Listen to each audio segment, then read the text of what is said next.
Although we know these cities are experiencing growth, they've increased their gross value added, the measure of domestic output, by something like 50–60% over the last 10-year period.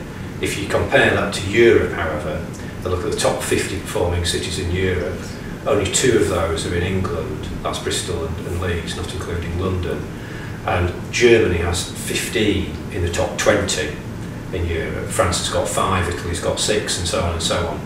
And the reasons for that are these 2 things, these 2 factors: local control and the ability to work across boundaries, that we've been saying to them for a number of years. So it's like when someone, you've had a good idea and you promote it so much that people begin to think it's their idea, that you've really succeeded. And I think there's a sense of that now. We are hearing the language change in favour of cities, very much so. And rather than, as Richard Leese said at the Labour Party conference, rather than going to government with a shopping list, this time we're talking about how to implement the things that are on that list.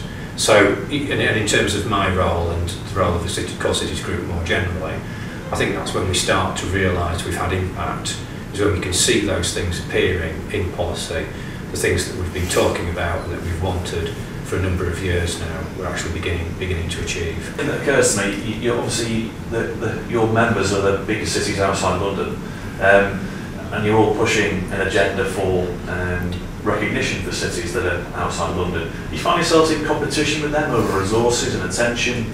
It's a really good question, and the way that we'd reflect on that is that we would want to see ourselves as partners with London in increasing the national economy overall.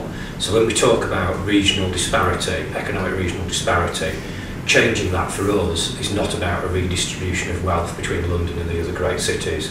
It's about increasing our performance overall, and we know and we can provide evidence that given the right tools we can achieve that. So with the 8 cities in London working together as the big 9, we can really push forward the economy of this country, and we absolutely need to do that. We know we're not performing well enough in a European context, let alone a global context, with the BRIC economies biting at our heels.